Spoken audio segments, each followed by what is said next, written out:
early on, and again, he's failing to yield at this point with the CHP. The Baldwin Park CHP is in pursuit at this point, has taken over the pursuit, and it's continuing here westbound on the 210.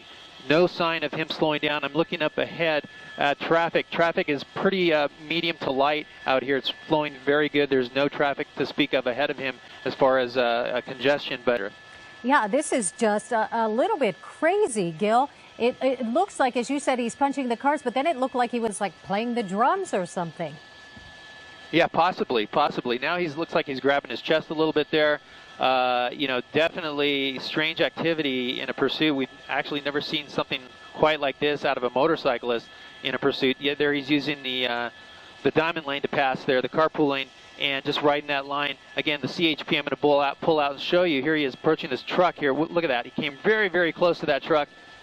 I'm not sure what he was intending to do there, but, you know, very strange activity to say the least. I'm going to zoom out here and show you the police now. It looks like he's slowing down a little bit here now.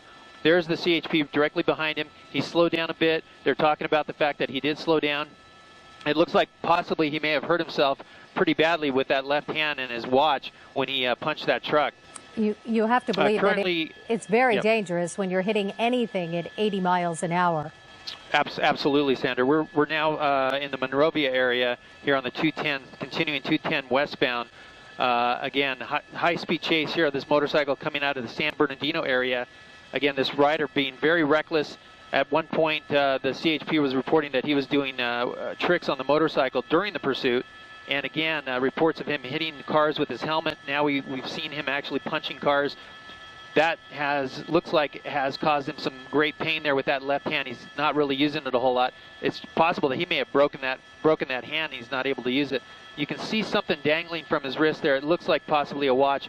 That when he passed that vehicle and punched that vehicle, it looked like he may have caught it on the side mirror of that car. But that's what caused the injury to this driver here. But he's not really giving up. I mean, that's not enough to stop this guy. He's going to continue on. He's got that that right hand on the throttle.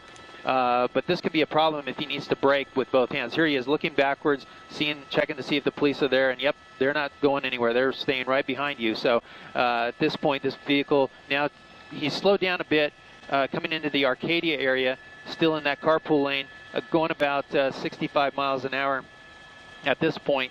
But again, the CHP is not backing off of this guy. They have an airship overhead. We understand that the airships are being assisted by the LA County sheriffs and the LAPD may have an airship overhead at this point. But it continues on through the Arcadia area, 65 miles an hour, 70 miles an hour. He picked up speed a little bit here. And I'm going to zoom out again and show you just the amount of traffic that's out here. He's backed off from hitting any vehicles with his hands at this point, and it's probably because it's caused him quite a bit of pain.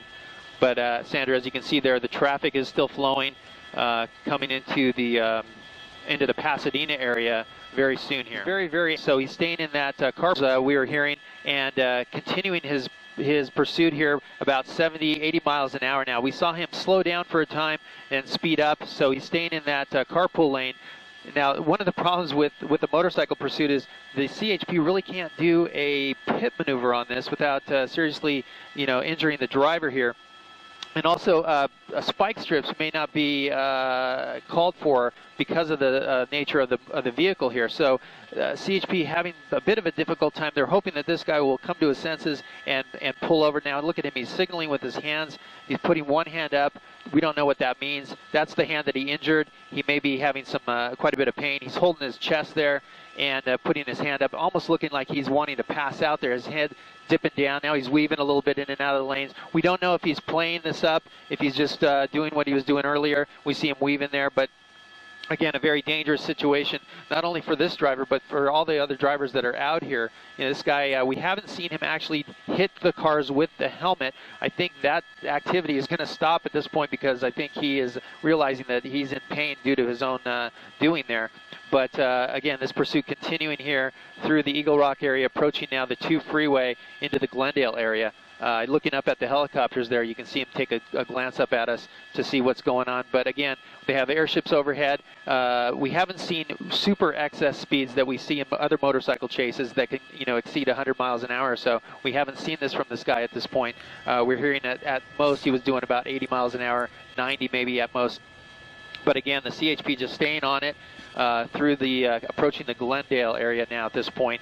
The speed's about, he's slowed down a little bit now, about 70 miles an hour. But again, he's having difficulty with that left hand. You see him put it on the, just kind of looking back and forth, weaving back and forth on the freeway. I'm going to try to get, look at this. He's crossing all lanes. Go ahead. Oh, no, I was just reacting. Gil, go ahead. He just went all the way across 3 lanes. He was barely looking. He didn't seem to have his eyes on the road at all there. Yeah, exactly. But the thing is, I'm going to pull out and show you, the CHP has started a traffic brake. They've stopped all traffic from passing the vehicle. You can see some cars coming on the on-ramp here. And looking ahead here, the freeway traffic still is medium to light, but now he's past that 2 freeway. He's approaching now the 5 interchange, so this is the 134 he's on right now. We'll be approaching the 5 freeway here in just a few minutes, going through the Glendale area. But again, just being very agitated, defiant with the officers, very aggravated, but continuing on despite his pain, despite the pain he inflicted on himself by punching those cars. Still northbound on that 170 freeway, and a dangerous move there as he proceeded off the off-ramp there. Now he's looking at him. He's looking at his hand like he's in pain. That move must have caused him some pain there, going through, probably having to brake. He had to slow down a bit there, maybe squeezing that wrist. Was painful for him, but for this driver, this motorcycle, he's definitely in some pain, and it just boggles the mind why he wouldn't just pull over and give it up. Yeah, and you can easily understand how at that rate of speed, by reaching out and even putting his hand in the way of another car as he's passing, allowing the other car to smack him in the hand and in the wrist, that he could have broken a bone. He could have broken several bones. He looks like he's having a really rough time just handling the bike down there, Gil. Oh, yeah, definitely. He's definitely in some pain, serious pain here. But he continues on. Look at him. I mean, he's... Yeah, Gil, thank you. Let's go to the phone right now. We have Officer Vince Ramirez with the CHP. And Officer Ramirez, can you tell us, you've got some motorcycle units behind this guy, right? That is correct. It looks like we have a couple of motorcycle units behind this vehicle. And again, each of these pursuits is different in this situation. Talking to him at this point, they're seeing if he's going to resist or not, but he's not moving. And there he's not complying with the officers. They want him to lay down, lay flat, and that's what he's done now. They've had to make him get into that position because he's not responding. There they go. The officer's doing a great job here, putting the cuffs on him. But this pursuit is over in a very dangerous spot. This motorcyclist had nowhere to go as he got into that construction zone right there in the midst of the 170 and the 5 interchange here near Pacoima.